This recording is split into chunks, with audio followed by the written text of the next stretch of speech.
que o Centro de Educação, o Núcleo de Educação Especial, o Comitê de Inclusão e Acessibilidade da UFPB dão início a este evento, a essa discussão importante sobre a surdoscegueira, trazendo a realidade que enfrenta esse segmento no nosso país, os desafios e as possibilidades de inclusão escolar, de inclusão no mercado de trabalho, de inclusão social deste grupo, que não possui, como eles refletirão para nós, uma múltipla deficiência, mas que possui uma única condição sensorial, que nós, nesse encontro de hoje, refletiremos sobre os desafios e as possibilidades de incluir este segmento. Trata-se de um evento inédito na Universidade Federal da Paraíba, desde já cumprimentando os ilustres palestrantes que estarão conosco essa noite. Nós gostaríamos de agradecer a você, professor José Carlos, professora Shirley, professora Karina, porque, de fato, discutir a surdoscegueira, não apenas no âmbito da universidade, mas no âmbito da educação básica na região Nordeste, é um desafio. Nós temos experiências aqui muito incipientes. É um desafio para nós pensar a inclusão dessas pessoas na escola e na sociedade. Por isso, nós já queríamos iniciar esse encontro destacando a relevante e significativa contribuição de vocês, não apenas para o UFPB, mas para a região Nordeste como um todo, que precisa avançar nas políticas, nas práticas, para a comunidade de pessoas surdoscegas, e acreditamos que esse evento é um passo que nos insere, que nos ajuda, que nos inicia nesse percurso. Nós queremos cumprimentar você, que nessa noite resolveu estar conosco nesse bate-papo. Certamente teremos ricas oportunidades de aprender.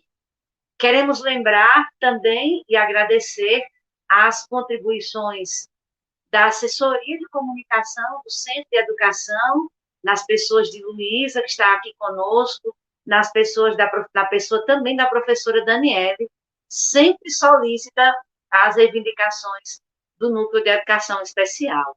Agradecer também à equipe de intérpretes que está conosco, a professora Sandra Santiago, que é também professora da área de Educação Especial do nosso Centro de Educação, a Renata, que é intérprete do Comitê de Inclusão e Acessibilidade, que vem somar conosco. Ao Núcleo de Educação Especial, NEDESP, que também na pessoa de Dina está aqui para as audiodescrições, também aos demais funcionários, estagiários do NEDESP, por todo o processo de inscrições nesse evento. Queremos lembrar a você que, ao final do evento, durante o debate, vai estar sendo vinculado na tela, né, do YouTube, um link ou um espaço um endereço onde você deverá preencher seu formulário ou preencher sua frequência para que você possa ter direito ao certificado, mesmo as pessoas que não se inscreveram. Portanto, você pode divulgar esse link aí, você que está nos acompanhando, mesmo as pessoas que não se inscreveram terão direito ao certificado, preenchendo ao final a frequência que vai ser aí vinculada na tela. Então, teremos certamente uma noite de muito aprendizado, como já dissemos. Se você tem perguntas, certamente haverão perguntas para fazer aos nossos professores, aos nossos palestrantes, guarde-as, registre-as, e no momento certo, no momento do debate, será possível fazê-las. E assim damos início ao nosso encontro, chamando de pronto para estar conosco, né? Ontem, dia 27 de junho, em comemoração ao natalício de Helen Keller, né, mulher surdocega que se tornou uma personalidade norte-americana no século XX, em homenagem a ela, comemoramos o dia dedicado à surdoscegueira, no 27 de junho. Hoje, então, a UFPB traz esse tema para discussão. E aí nós vamos, de pronto, ouvir o professor José Carlos de Oliveira. Ele é professor e doutorando da Universidade Federal de Uberlândia, é pessoa surdo-cega, e, além disso, ele é membro da Associação Brasileira de Pessoas Surdo-Cegas. Na interpretação de Renata, professor José Carlos, uma imensa satisfação tê-lo conosco. Nós que fazemos a UFPB agradecemos sua ilustre presença em nossa live. Seja bem-vindo, fique bastante à vontade para as suas considerações.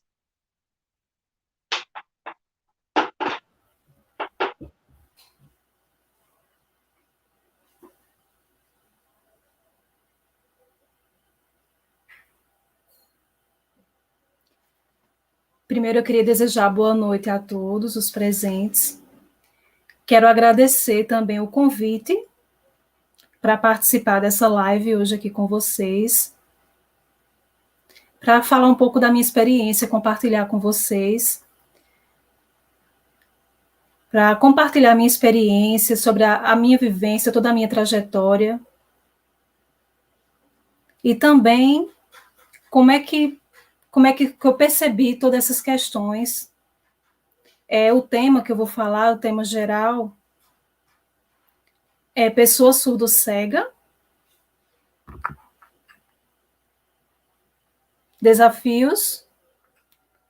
os desafios da pessoa surdo-cega. Então, eu vou me apresentar inicialmente. Minha audiodescrição: eu sou um homem surdo-cego.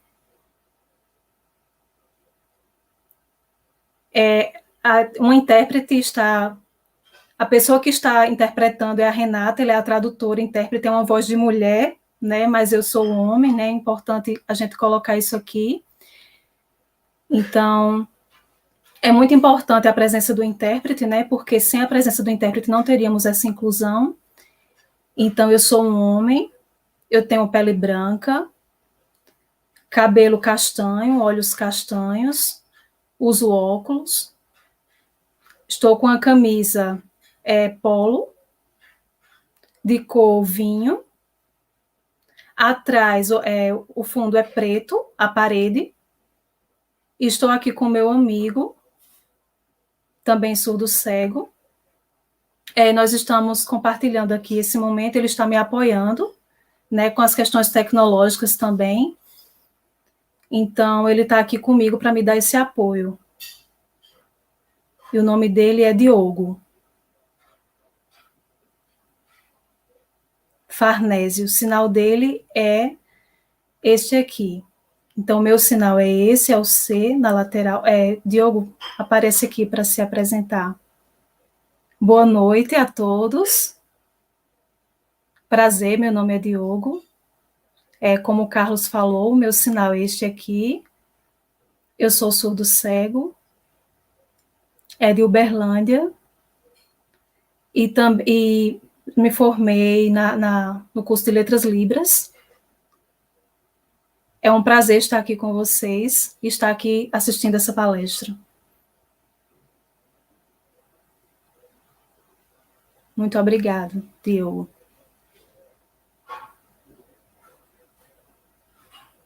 Então, começando a minha explanação para vocês, com relação à surdo-cegueira. Existem sinais diferentes em todo o Brasil, né? O sinal surdo-cego, existe esse outro sinal surdo-cego, então eu estou acostumada a usar este aqui que eu estou fazendo agora, né? Cada região tem o seu sinal próprio, de acordo com o regionalismo, a gente respeita.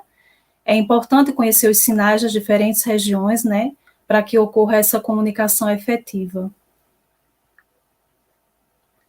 Então, estou com 2 notebooks, estou com telefone e estou com notebook. Eu estou colocando também na televisão a imagem aqui, por isso que às vezes eu não me direciono o olhar para a tela, porque eu estou olhando para a televisão, porque a imagem é maior. Mas essas questões tecnológicas que a gente vai se habituando. Então, vou começar a explanação do meu tema. A palavra surdo, cego, é uma palavra que se escreve de forma junta. É uma palavra única. Não se usa esse hífen. Se usa junto a palavra surdo-cega. Se for homem, surdo-cego. E se for mulher, surda, surdo-cega. Então, essa palavra ela é escrita de forma junta, é uma palavra única. Não tem o hífen.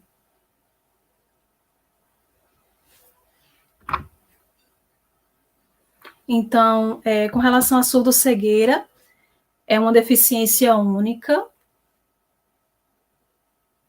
É o surdo que é cego.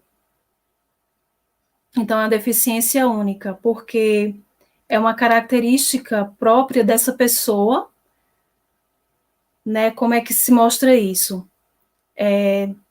Temos um problema sério com relação a esse tema, por ser deficiência única, porque na área da saúde, como é que acontece? Os médicos, existem 3 áreas diferentes, né? Tem o oftalmologista, tem o otorrinolaringologista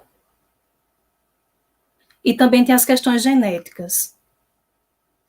Então, cada área dessa, no caso, tem que se convencionar um CID, no caso.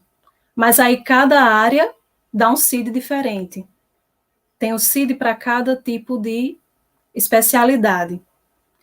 E aí, como é que fica esse CID? Né? São 3 CIDs diferentes.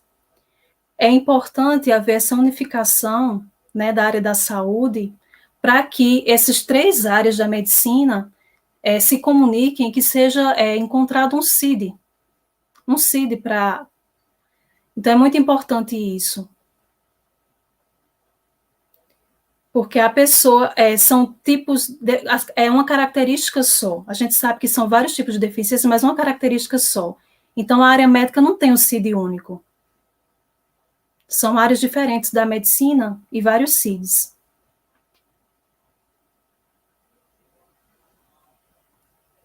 Então, tem o surdo, tem o cego e o surdo-cego. E são características diferentes de cada um. São coisas diferentes, cada um tem necessidades diferentes. Por exemplo, o surdo, ele é visual, ele utiliza libras, as tecnologias assistivas são voltadas para o visual, as adaptações são visuais. O cego, ele percebe o mundo através da audição. Então, as informações chegam através da audição, através do braille, as leituras são feitas através das audições. E o surdo-cego? O surdo-cego, ele vai através do tato, né? Através dessa experiência, então cada um desses tem uma necessidade diferente. O cego, o surdo e o surdo-cego, cada um vai usar, tem características diferentes e vai ter necessidades diferentes também. Mas é uma deficiência única, então por isso tem essas características que se diferenciam, mas ao mesmo tempo se unem. E tem que se ver as estratégias utilizadas para cada tipo de deficiência. Então, o surdo-cego, existem tipos diferentes de surdo-cego. 4 tipos.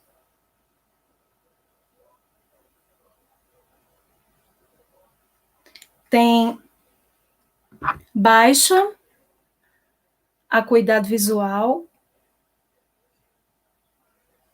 baixa visão,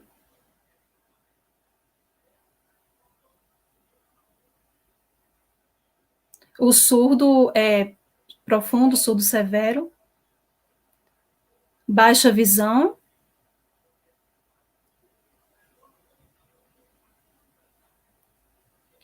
baixa audição, surdez adquirida.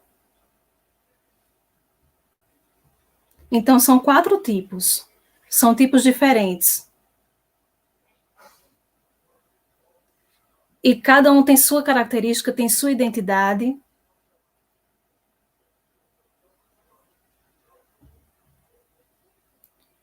Então, o que é importante? É importante a experiência a experiência de cada um, como é que se percebe. Então, eu não ouço, né, eu não ouço nada, minha surdez é profunda, mas eu tenho, no caso, eu percebo as coisas através da visão, do visual, mas eu não escuto, minha surdez é profunda. Mas aí a questão visual também, eu estou perdendo a visão, então está ficando difícil, mas eu consigo me relacionar, eu consigo me comunicar, eu consigo perceber as coisas através da visão, através do visual. Eu tenho essa questão da acuidade visual, tem um campo visual. Esse campo visual, essa baixa acuidade, então eu percebo as coisas através da visão. Porque, às vezes, a pessoa está muito longe, está um pouco escuro, ou então a pessoa, dependendo do ângulo que ela esteja, fica meio confuso. Então, fica meio confuso para entender. Então, é diferente. Aí tem várias características e ver como é que é o desenvolvimento dessa pessoa. É muito importante perceber, porque não é tudo igual. Existem diferentes tipos. Algumas têm a questão da audição, tem um pouco de audição, outras não. Então, depende da pessoa. São vários tipos de surdo-cegueira. Uma baixa acuidade visual ou não. Então, às vezes é adquirido, às vezes a pessoa nasce, às vezes vai perdendo também a visão, a audição. Então, são várias características, né, de pessoas surdo-cegas. São 6 grupos.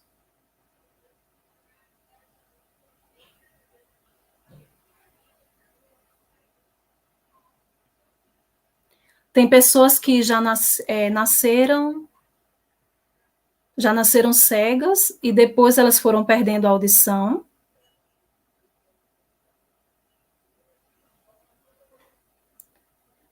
Às vezes é adquirida a surdo-cegueira. Surdo-cego é congênito, em alguns casos também.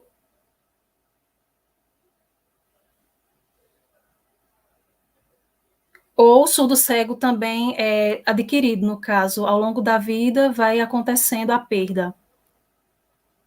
Então, tem a baixa visão junto com a surdez adquirida.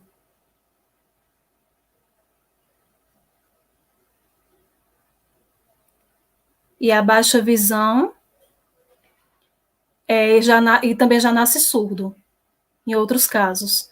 Então, é muito importante perceber isso, qual o tipo, em que grupo essa pessoa surdo-cega está inserida. Vai depender também, vai ver a questão da idade, qual foi a idade que aconteceu, que adquiriu a surdo-cegueira, como é que essa pessoa, como é que é feita a adaptação na vida dessa pessoa, como é que é a identidade dela. Às vezes demora um pouco para que essa pessoa entenda e se perceba como surdo-cego. Por exemplo, a primeira vez, primeiramente eu me descobri surdo e depois que estava perdendo a visão. Então eu precisei ter essa experiência visual primeiro, usar Libras, e aí depois, com o tempo, eu já tinha Libras, já tinha adquirido a Libras, aí depois eu me descobri com essa perda visual também, e aí aconteceu, mas com algumas pessoas é o contrário. Algumas pessoas primeiro se descobrem cegas, então elas precisam dessa informação auditiva, precisam do braille, né? Elas precisam estar em contato com essas tecnologias para a pessoa cega. Então, são experiências diferentes. São grupos diferentes e não necessariamente é o mesmo grupo, porque são características diferentes que pedem coisas diferentes, as identidades, né, de cada grupo. Então, como é que vai acontecendo isso? Como é que vai se desenvolvendo? É muito importante que se perceba. Às vezes as pessoas pensam que os surdos cegos são todos iguais, mas não são. São várias características, são múltiplos. Então, por isso que é importante perceber, entender a história da pessoa, essa trajetória dessa pessoa. É muito importante isso. Entender como como é que é a experiência de cada um.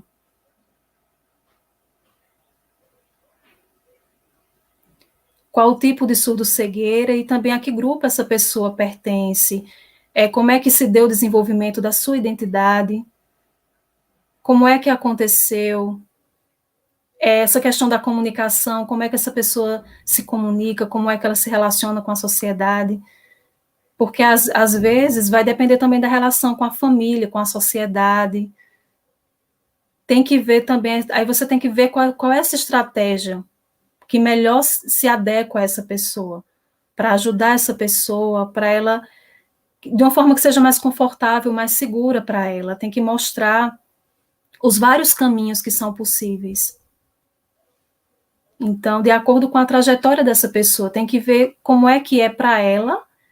Às vezes demora para se descobrir isso.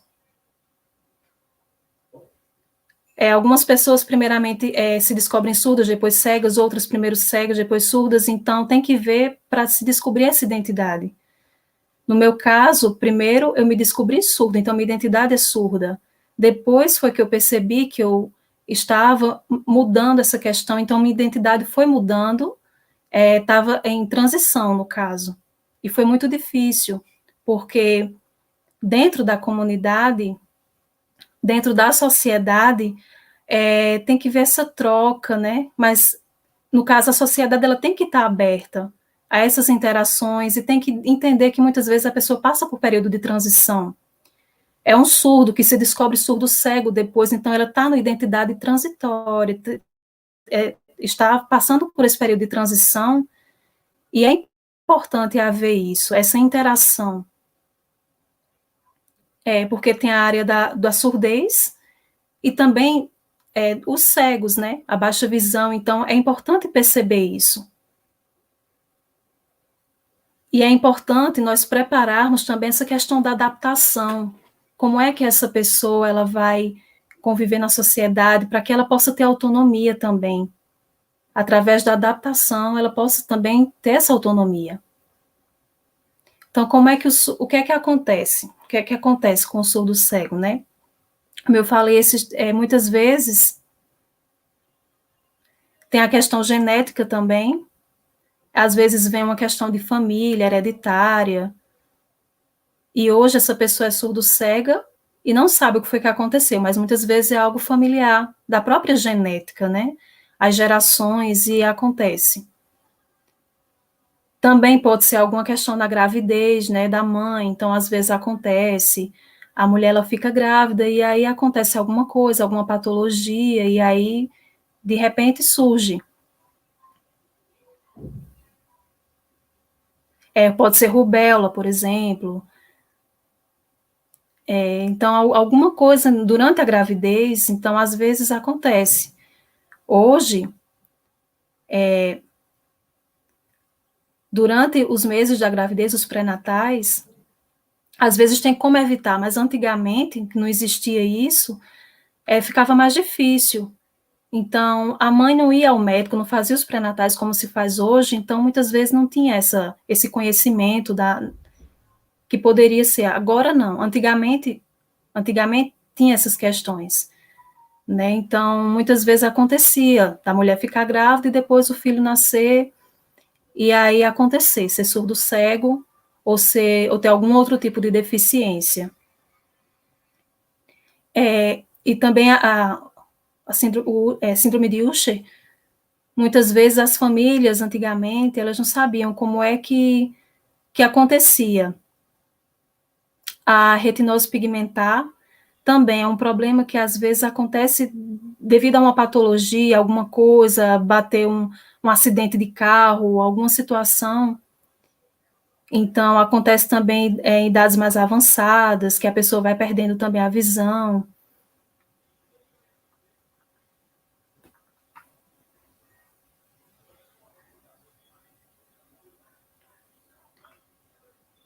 Então, a questão dentro da família e da sociedade.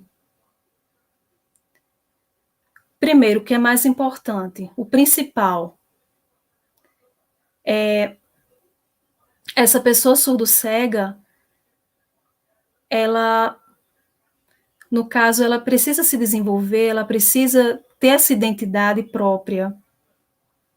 É muito importante ela se perceber e ela aceitar, ela ter essa aceitação, né? Saber que algumas coisas vão precisar ser adaptadas. É verdade, no meu caso, eu demorei um pouco para entender isso, porque eu não sabia que eu tinha. Então, assim, é muito importante as pessoas terem consciência e ajudar e mostrar esse caminho, apoiar essas pessoas. Mas, por exemplo, no meu caso, o que foi que aconteceu? Eu fui ao médico e aí fez os exames, vários exames, mas ainda não tinha um diagnóstico, não se sabia ainda, porque não tinha ainda, o Usher ainda não era muito conhecido, então ficava confuso para entender, era retinose pigmentar. Mas aí, com as pesquisas, né, com o aprofundamento das pesquisas, aí soube o quê? Que tinha acontecido. Tinha, no caso, as questões genéticas adquiridas, então é muito importante os profissionais da saúde terem essa interação para entender realmente, porque as pessoas, elas têm situações diferentes. Então, não tem um único caminho, são vários caminhos, por isso que é importante as várias áreas de saúde se unirem para ver o que é que aconteceu com esse indivíduo. Então, um desafio para a pessoa surda cega também é a questão da família, da sociedade, a família e a sociedade aceitar, porque existe esse problema de aceitação. É muito importante essa questão da comunicação, também a acessibilidade, o acesso aos locais,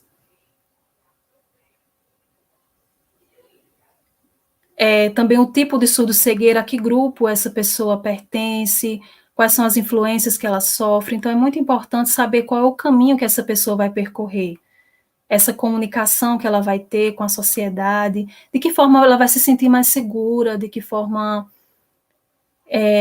vai ficar mais confortável para ela. Se no futuro ela ficar cega e surda, então ela tem que estar no mundo preparado, adaptado para ela, e tem que viver isso passo a passo.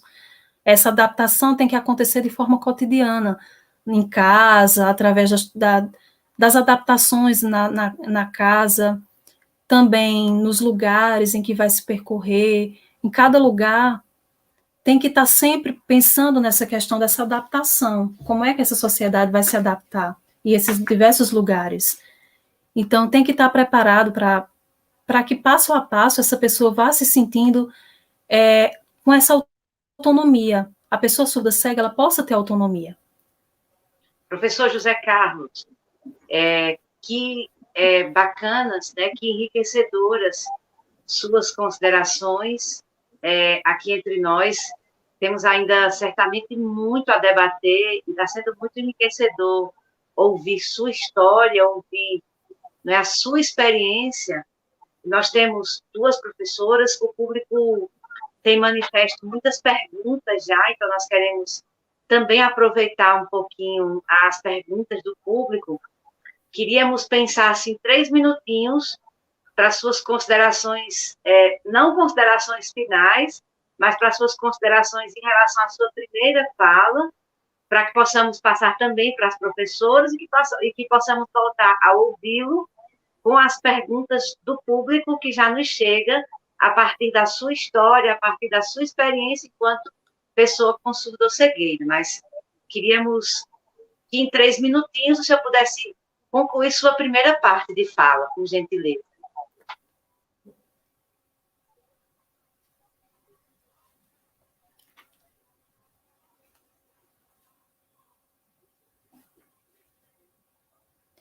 Perfeito, professora. Então, como eu ia falando, as pessoas têm que estar preparadas para esse tipo de adaptação, né, para essa comunicação dessa pessoa também com a sociedade.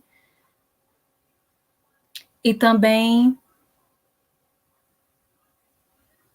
a bengala, existem três tipos de bengala. A bengala verde, ela é para a pessoa que tem a baixa visão. A bengala branca e vermelha, vou mostrar aqui para vocês, essa bengala aqui.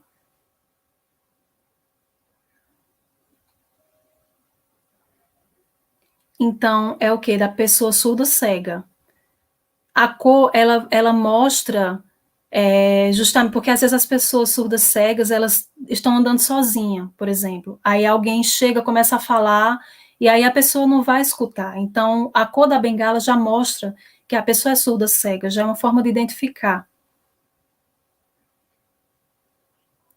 E aí as pessoas podem escolher também usar a bengala, né, quando vai andar sozinha, ou ir com alguém, com alguma pessoa junto, algum amigo, alguém que possa estar acompanhando, né, para dar, assim, esse assessoramento, para estar assessorando. Então, são várias estratégias. Em cada lugar que essa pessoa transita, ela vai vendo as estratégias que melhor se encaixam. Também a comunicação, são 9 tipos diferentes. Então, tem o braille.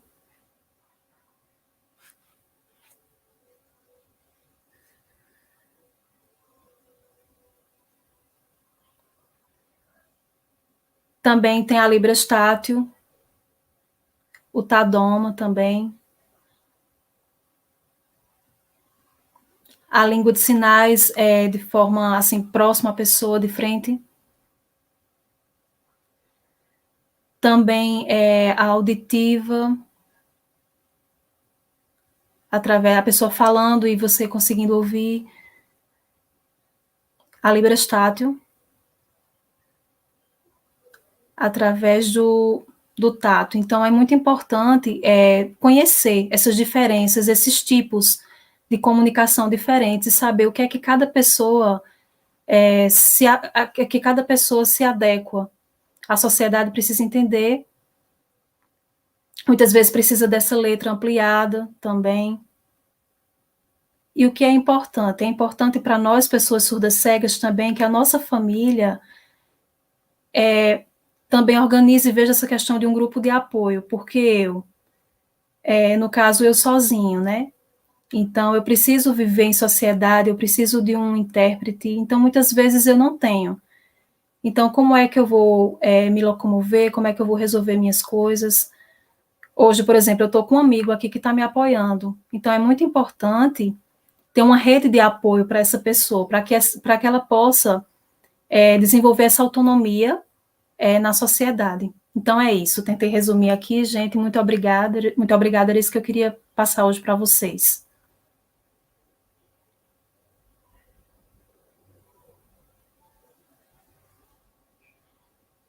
Pessoa com surdo-cegueira, que nos lembrou que existem pelo menos 6 grupos de pessoas com surdo-cegueira, e ele enfatizava a importância de conhecermos cada especificidade, desde as causas até as experiências de cada pessoa. Ele nos lembrava da importância de não generalizarmos, porque, independente da condição da surdo-cegueira, cada pessoa é única. Então, conhecer a qual dos 6 grupos, quais são as características dessa pessoa com surdo-cegueira, para aí sim fazer as devidas intervenções, conhecer a experiência de vida de cada homem, de cada mulher com surdo-cegueira. Ele nos lembrava do quanto é importante a família criar grupos e redes de apoio, isso facilita no processo de desenvolvimento das pessoas com surdo-cegueira, e ele apontava que um dos grandes desafios está ainda na área da saúde, onde a surdez traz o CID, a deficiência visual, a oftalmologia traz outro CID, e aí não há ainda um CID que dê conta da especificidade, que é essa única condição, que é, no caso, a surdo-cegueira. Gratas por suas enriquecedoras palavras, professor José Carlos, certamente muitas perguntas nascerão aí a partir das suas colocações. Lembramos que o professor José Carlos é doutorando, e vejam vocês, ele e uma outra pessoa que se apresentou para nós, que é pessoa também com surdo-cegueira, estão em sua casa operando a tecnologia. Imaginemos que como são enriquecedoras as possibilidades, não é, de participação de pessoas também nesta condição. E vamos, então, agora ouvir a experiência, o compartilhamento da professora Karina, ela que é tradutora e intérprete, e ela atua no Instituto Nacional de Educação de Surdos, no INES, e também vai discutir ações voltadas para as pessoas com surdo-cegueira, ela que tem também uma larga trajetória e contribuição na área. Seja bem-vinda, professora Karina, ao UFPB. Sente-se também honrada com a sua presença entre nós, e agora a palavra está com a senhora.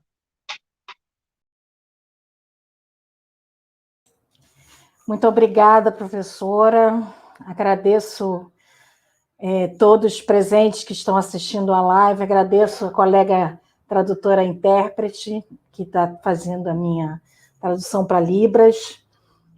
Vou fazer uma audiodescrição para as pessoas cegas que estão acompanhando. Meu nome é Karine Rocha. Eu sou uma pessoa de pele clara, cabelo cacheado na altura da nuca. Estou com uma camisa preta, fundo preto, porque esse fundo preto é mais acessível para algumas pessoas surdo-cegas. Agora estou com o colar e brincos e fone no ouvido para poder me comunicar. Bom, eu vou pedir para, se a apresentação, os slides puderem ser colocados, para que a gente possa conversar um pouquinho. Eu prefiro sempre, acho que a maioria dos professores, fazer a palestra, fala, conversa, sempre presencialmente, mas em tempos de pandemia, que temos que nos cuidar, a gente tem essa oportunidade. Eu aqui do Rio de Janeiro, poder falar com vocês em várias partes do país. Eu vi aqui no chat que tem gente de São Paulo, vi que tem gente da Paraíba, vi que tem gente do Rio Grande do Norte, e fico muito feliz e honrada em estar participando hoje dessa live do departamento do NEDESP, é a cola que eu tenho aqui. Então, se puder botar o slide, por favor.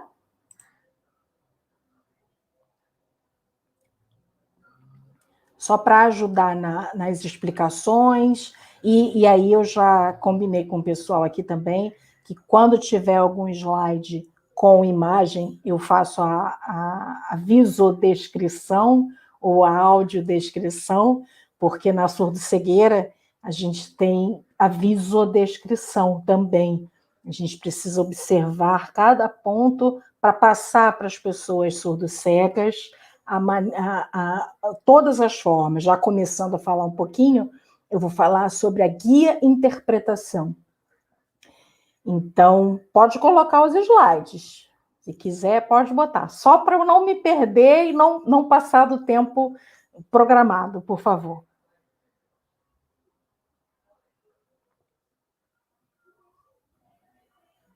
Eu estou nervosa também, viu, gente? Contar um segredo para vocês, eu estou bem nervosa, porque eu estou na live com o professor José Carlos, que é um amigo de longa data, um professor, um amigo da Pastoral do Surdo, e com a professora Shirley Maia, que é a referência na área da surdo-cegueira, que eu pude participar do curso com ela, mas enfim. Esse slide vem perguntando quem sou eu. Então, a minha formação, eu comecei como atriz, depois me formei como professora, pedagoga pelo Instituto Nacional de Educação de Surdos, que é o INES, e aí Libras e língua portuguesa, né? A gente tem um foco de educação bilíngue dentro desse curso de pedagogia. Sou especialista em educação de surdos, educação bilíngue para surdos, tradutora intérprete e guia intérprete para surdos cegos. O curso de tradutora intérprete eu fiz no INES também. Depois, a minha trajetória foi um pouco diferente. Eu comecei como professora, depois é que eu me tornei intérprete, e por último, guia intérprete. Esse próximo slide que está sendo apresentado, ele tem uma logo azul, com letras vermelhas, 2 pessoas, uma pessoa na frente, guiando uma outra pessoa atrás, como se fossem 2 bonequinhos, na verdade são 2 bonequinhos na cor azul, e aí as palavras que estão em volta dessa logo é surdo-cegueira, uma condição única, que foi exatamente o que o professor José Carlos explicou em relação à surdo-cegueira. E aí tem um link da página do Facebook, que é Surdo-Cegueira Brasil, para vocês seguirem e entrar, conhecer. É um trabalho que é ligado ao Grupo Brasil, que o sinal é esse, é a mão direita com a mão esquerda se tocando, e a rinça, que o sinal é como se fosse um triângulo, só que no peito do lado esquerdo. A rinça, que é de onde a professora Shirley Marques. Pode passar, por favor, para o próximo. E o próximo slide vem perguntando, guia-intérprete, quem é esse profissional? Ele trabalha com surdo-cego utilizando diferentes formas de comunicação, como já o professor José Carlos apresentou. As pessoas surdo-cegas têm as suas particularidades, as suas condições únicas, são indivíduos completamente únicos, e nós, guias intérpretes, fazemos exatamente essa ponte entre a pessoa surdo-cega, o sujeito surdo-cego e a sociedade. Lembrando que guia-intérprete é diferente de mediador. O mediador é uma outra questão, que a gente pode pensar em mediador para criança autista, a gente pode pensar num mediador, num instrutor mediador para uma pessoa surdo-cega, congênita, que é a pessoa que nasce surdo-cega, mas o guia-intérprete não. O guia-intérprete vai trabalhar com a comunicação, com a descrição do ambiente e exercer a função de guia. Pode passar, por favor? Então, o próximo slide tem uma foto localizado à direita de quem está olhando, né, os slides. É uma estátua em gesso, onde tem uma pessoa no fundo de camisa preta, um homem, e na frente tem uma pessoa surdo-cega com um casaco vermelho tocando essa estátua de gesso. E o guia-intérprete ele deve ficar próximo a essa pessoa surdo-cega, que conduz e atua sempre passando confiança.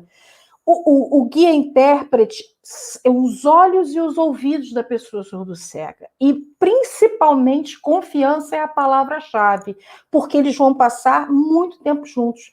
Assim como já foi dito, é necessário sempre que a pessoa surdo-cega, dependendo do seu grau, dependendo da sua condição única dentro da surdo-cegueira, ele precisa de uma pessoa, de um guia, para poder levá-lo ao toalete, para poder levá-lo para almoçar, para poder conduzir em casa, como no caso do professor José Carlos chamou um amigo, mas ele poderia ter chamado um guia-intérprete para auxiliá-lo.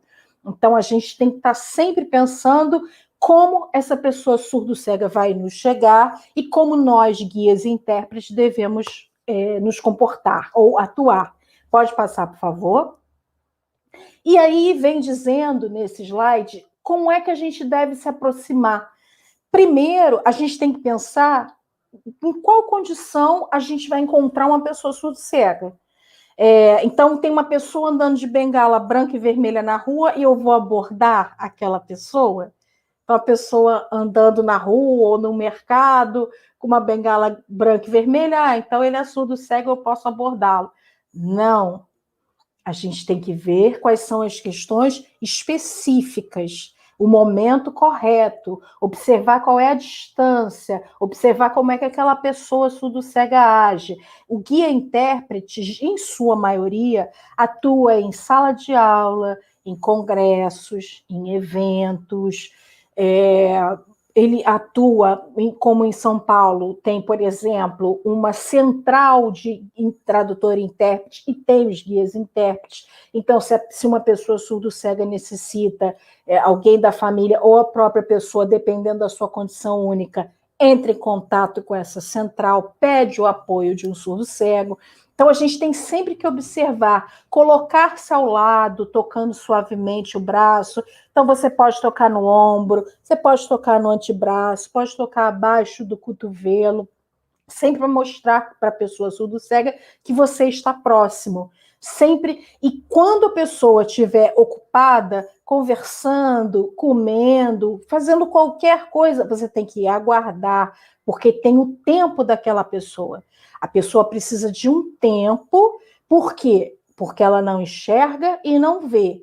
Ah, mas às vezes ela pode ver um pouquinho, ela pode escutar um pouquinho.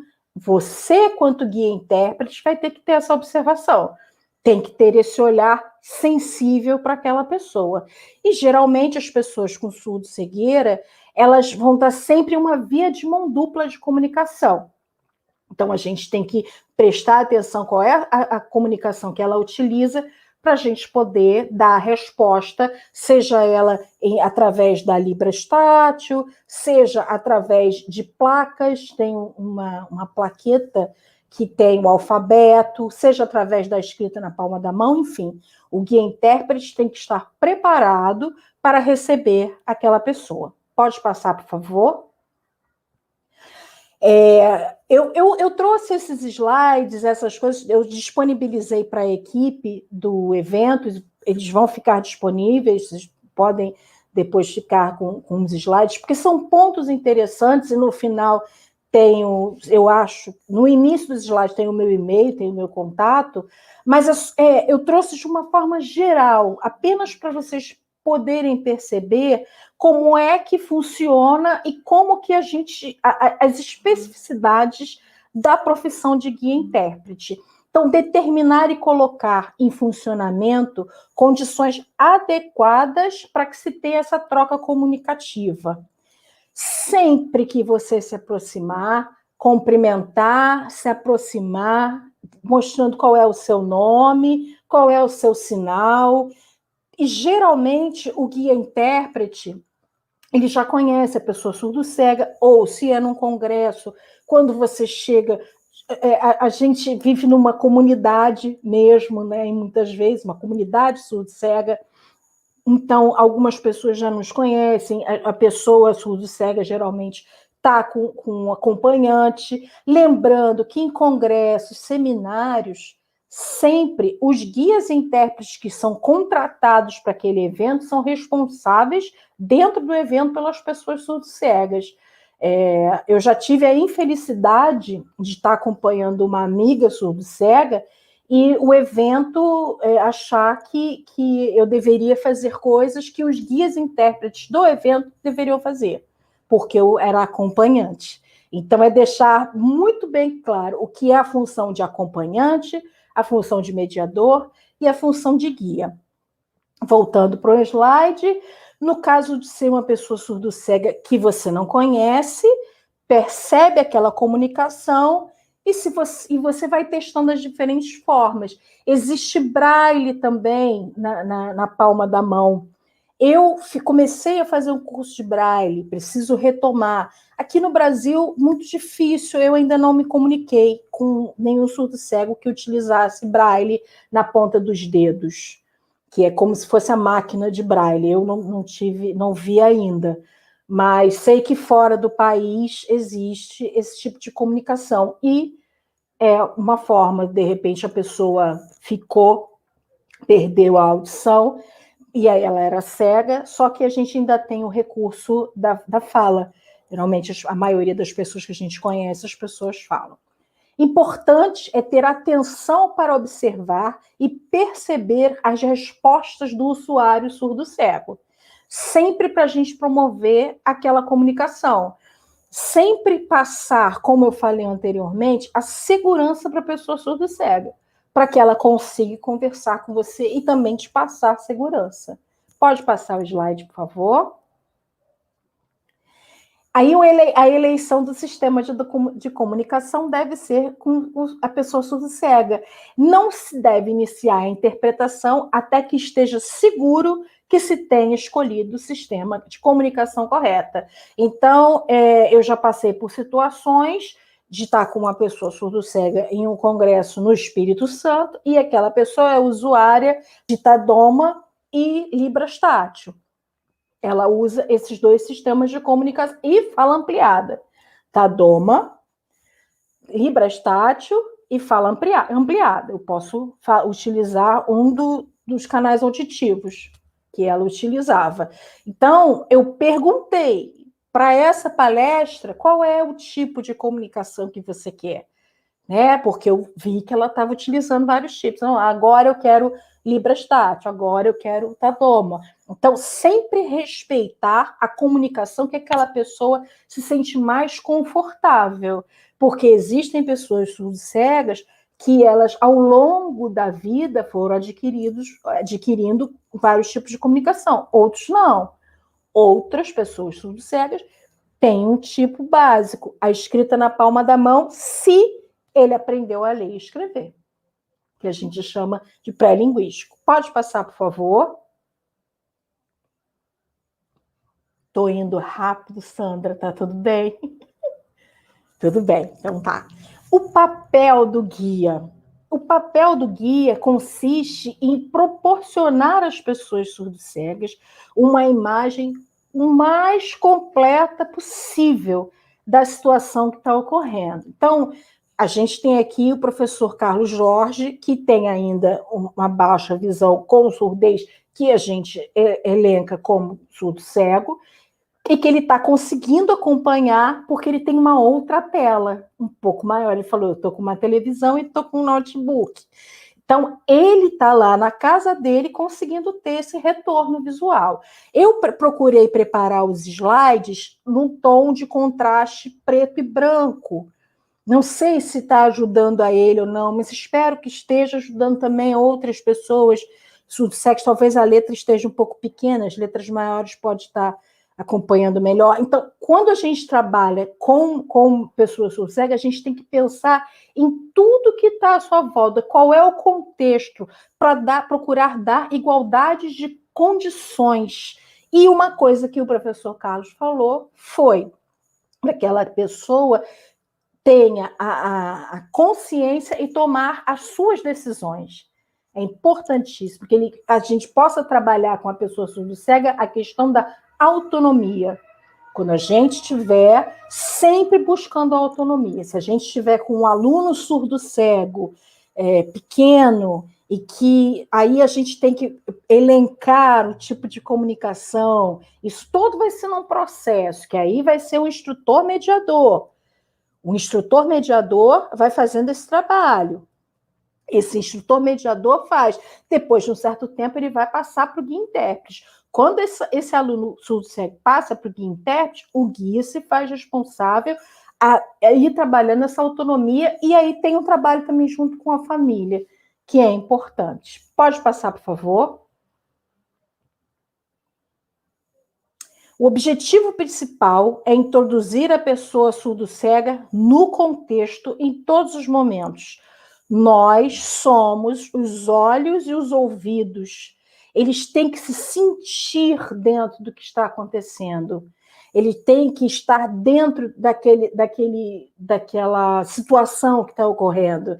Então, se é numa sala de aula, fazer a descrição daquela sala de aula, explicar quem está naquela sala de aula, dizer como é que o professor ou a professora estão vestidos naquele dia, dependendo do grau de surdez ou de visão que aquela pessoa tenha.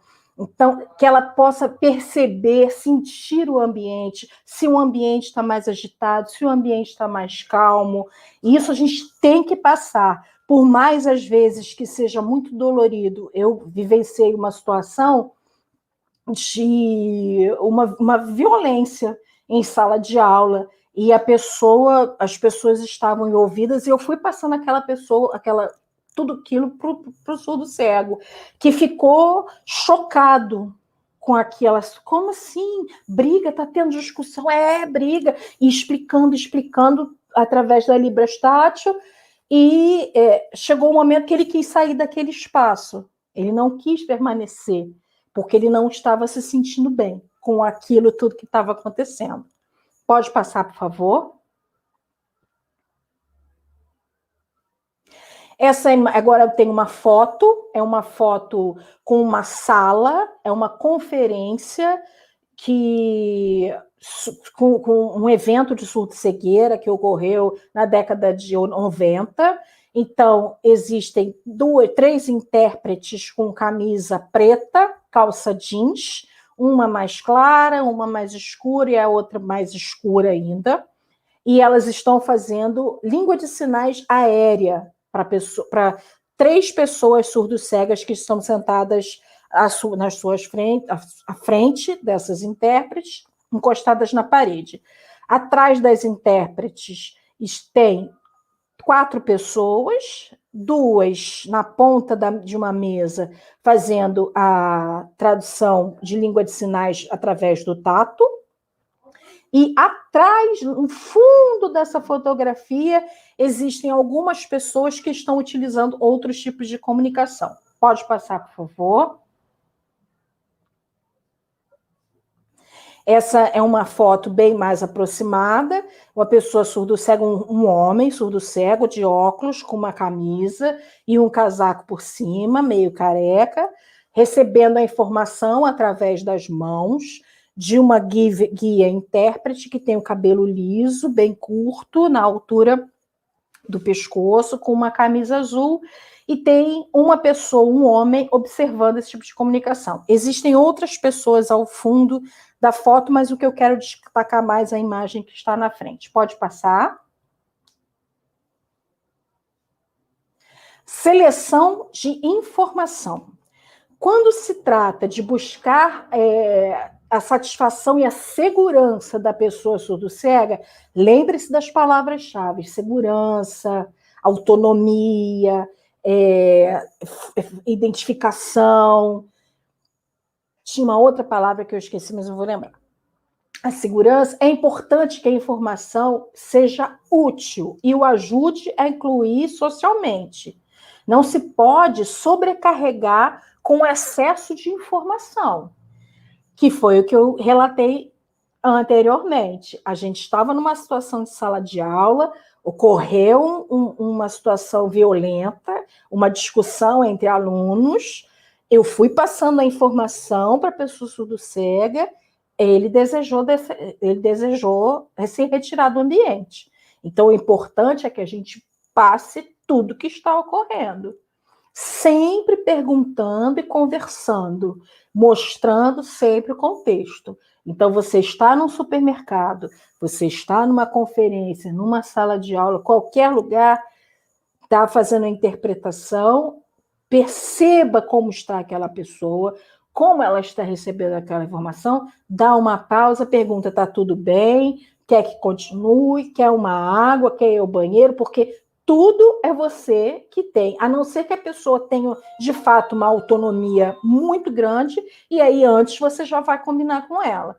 Olha, a hora que eu quiser ir ao banheiro, ou que eu quiser beber uma água, eu te aviso, você não se preocupe. O surdo-cego também pode ter essa autonomia, pode ter desenvolvido isso, e muitos nem pedem para parar. Pode passar, por favor.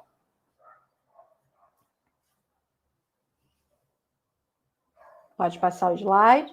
Isso. Outra foto, que tem 5 pessoas se comunicando num ambiente aberto. Não, pode voltar, só para eu descrever a imagem.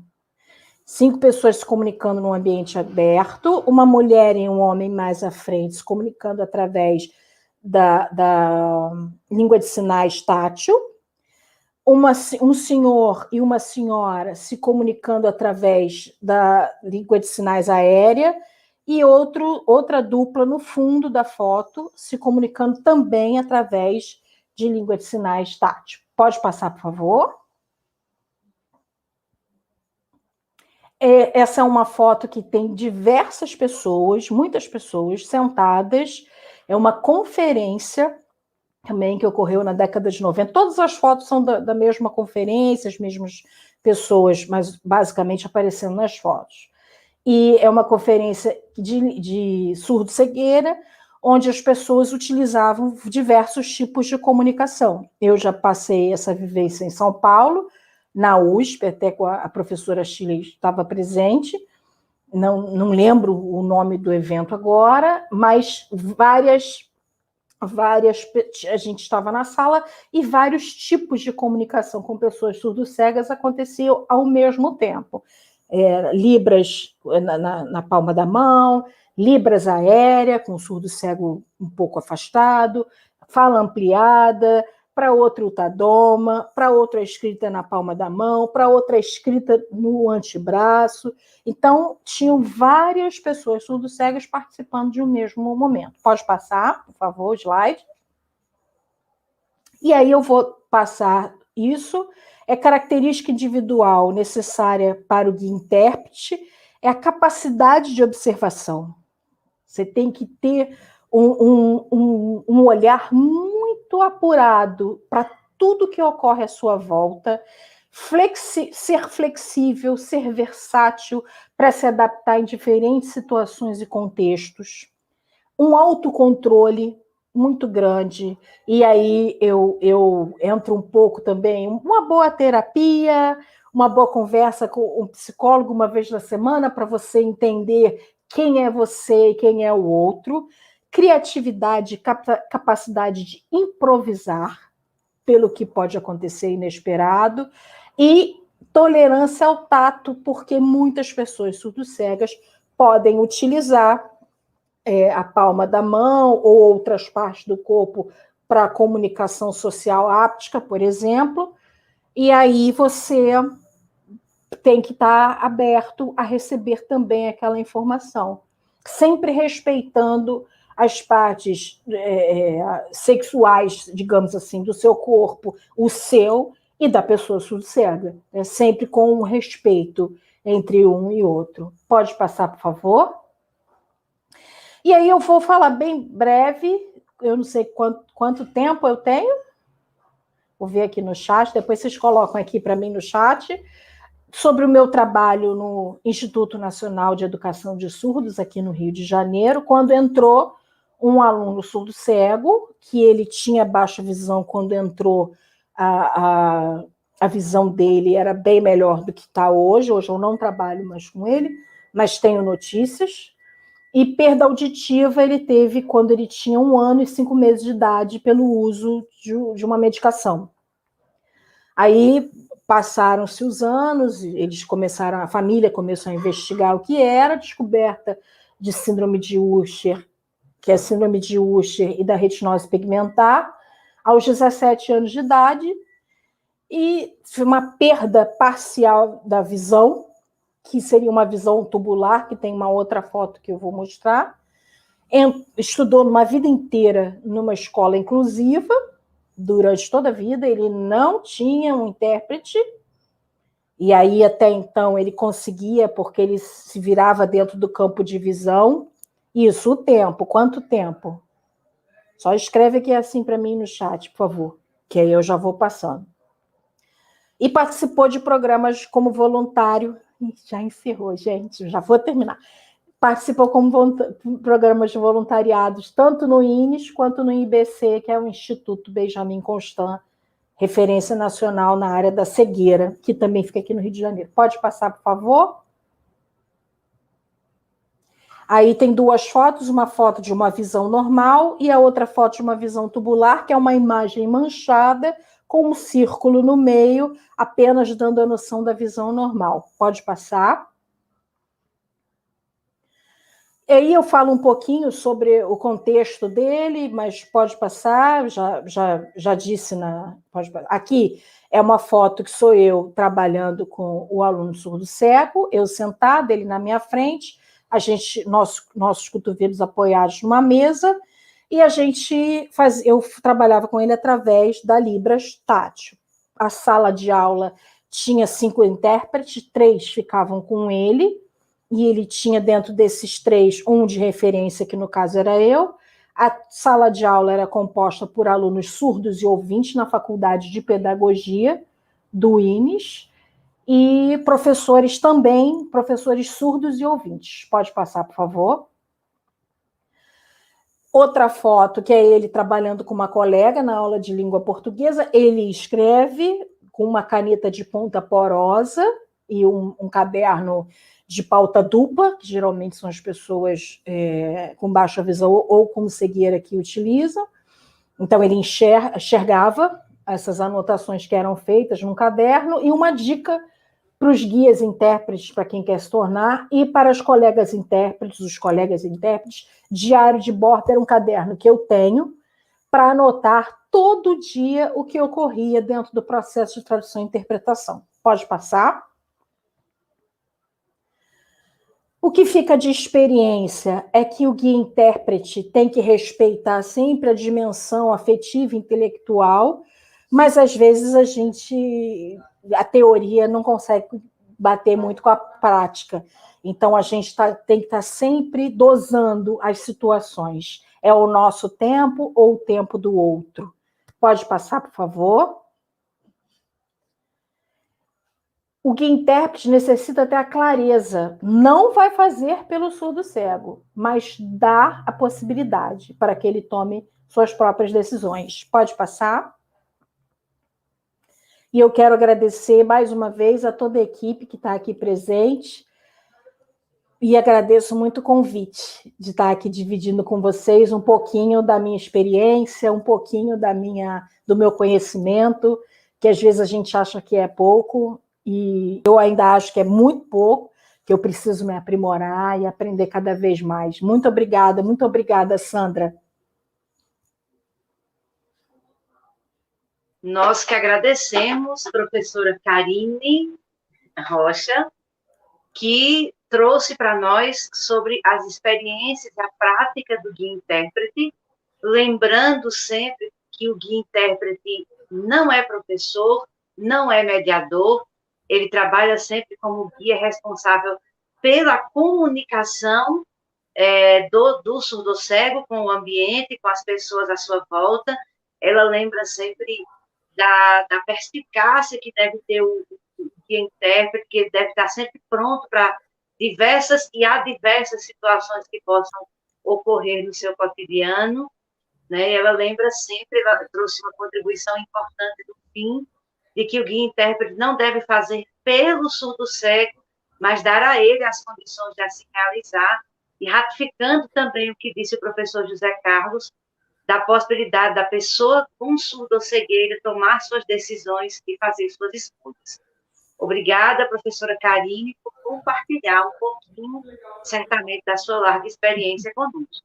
Lembrando que você que está nos acompanhando pode, daqui a pouquinho, fazer suas perguntas aos nossos 3 palestrantes. Preparem suas perguntas, daqui a pouco estaremos trazendo as que forem possíveis aqui para a discussão, para o debate, que é bastante enriquecedor, né? E lembrando ainda que, ao final deste evento, aí no vídeo será disponibilizado, né, para que vocês possam preencher sua frequência e assim receber a posteriori os seus certificados.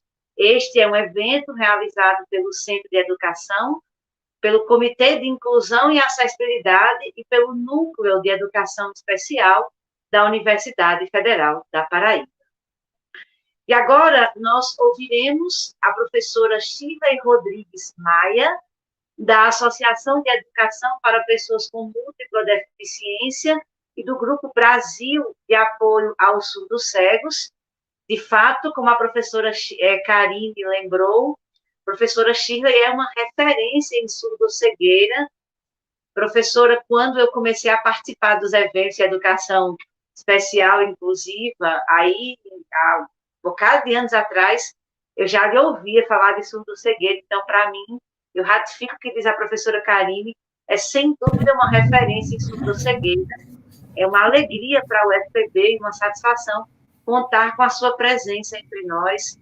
Seja bem-vinda, que você possa fazer agora o uso da palavra. Eu quero agradecer muito o convite de vocês, né? É um prazer imenso, né? Numa participação de festividades, né? Com relação à comemoração da Semana Internacional da Surdo-Cegueira. Eu sou uma pessoa de pele morena, né? Tenho cabelo liso, escuro, até a altura dos ombros. Aqui em São Paulo está muito frio, então hoje eu estou de colete, de gola, né? Tudo que dá um pouco para esquentar. E nós vamos falar, né, para complementar tanto ao professor José Carlos e a Karine, eu vou falar um pouco da questão dos desafios, né, da questão da inclusão da pessoa com surdo-cegueira, né? E aqui a gente trazendo um pouco, muito dos congênitos, mas também que hoje, né, a gente vê que a surdo-cegueira está abrindo portas para o surdo-cego adquirido, né, como o José Carlos está fazendo doutorado, teve alguns que fizeram mestrado, outros estão fazendo graduação, a importância, né, deles estarem tendo essa oportunidade no ensino superior, né, e a gente já teve uma surdo-cega congênita que já se formou, e uma terminando os estudos, né? Então, eu acho que isso é muito importante. Eu vou pedir para passar os slides para a gente conversar um pouquinho sobre esses desafios nas questões de inclusão da pessoa com surdo-cegueira.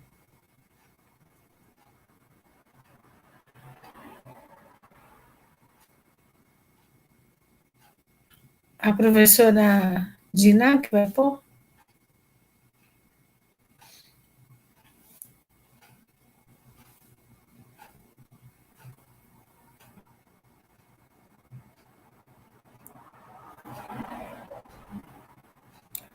Eu peço desculpas, porque meu fundo aqui, vocês vejam que tem várias coisas. Porque eu ainda estou no serviço, e hoje o dia foi de muitas lives, né, que a gente participou, que a gente organizou, e eu ainda não saí do serviço, né? Então, eu estou na sala de secretaria, por isso, um fundo branco, um girassol lá em cima, né, e computadores, então eu peço desculpa por isso, tá? Estou esperando só a apresentação, né, que vai ao ar.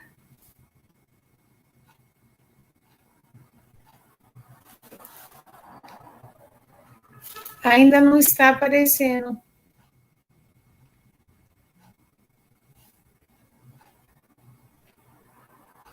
Agora sim.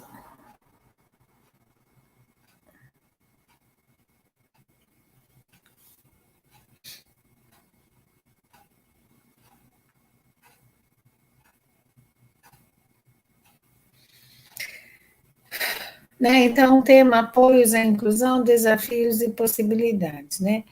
Traz uma imagem, né, que está num fundo meio amarelo com verde, e tem umas borboletas numas flores, né? Existe um filme muito interessante, que foi um dos primeiros documentários sobre a surdo-cegueira, que foi Borboleta de Zargovsky, né, que é a escola russa que trabalha com surdos cegos, e Vygotsky conseguiu, né, eles acompanharam, e é um trabalho muito bonito que eles têm lá, né, na atenção das crianças. Então, aqui só uma borboleta para dizer o quanto que a borboleta, para se tornar borboleta, toda a metamorfose que ela passa. E, de uma certa maneira, né, a criança surdo-cega congênita, ou mesmo a pessoa que adquire a surdo-cegueira, ela passa por uma metamorfose, né? É uma nova identidade, né? É um conhecer diferente, e é conhecer o mundo pelo toque, né? É o conhecer o mundo por outros caminhos e outros canais sensoriais. O próximo. Possibilidades, né? Quando eu falo em possibilidades, é oferecer recursos, é oferecer condições para que o aluno realmente tenha atenção. Então, se ele tem uma dificuldade motora, né, sendo surdo-cego, né, ou tendo algumas deficiências múltiplas, principalmente a questão visual, de ter possibilidade de ter um material adequado à sua necessidade, em condições cognitivas, em condições motoras, visuais ou auditivas, né? Então, possibilidades é isso, existem, né? Às vezes nós temos que fazer estratégias, né? Ou ter realmente material de acordo com a necessidade desse aluno. A questão do contraste, para que ele possa enxergar melhor, né? Então, a gente sabe, para muitas pessoas que são surdo-cegas por síndrome de Usher, enxerga melhor no preto e branco ou branco e preto. Mas as pessoas que têm problemas como a questão de catarata, elas enxergam melhor no fundo amarelo. Por quê? Porque dá noção de profundidade. Ela consegue enxergar tendo alto contraste com o azul, tá? Próximo.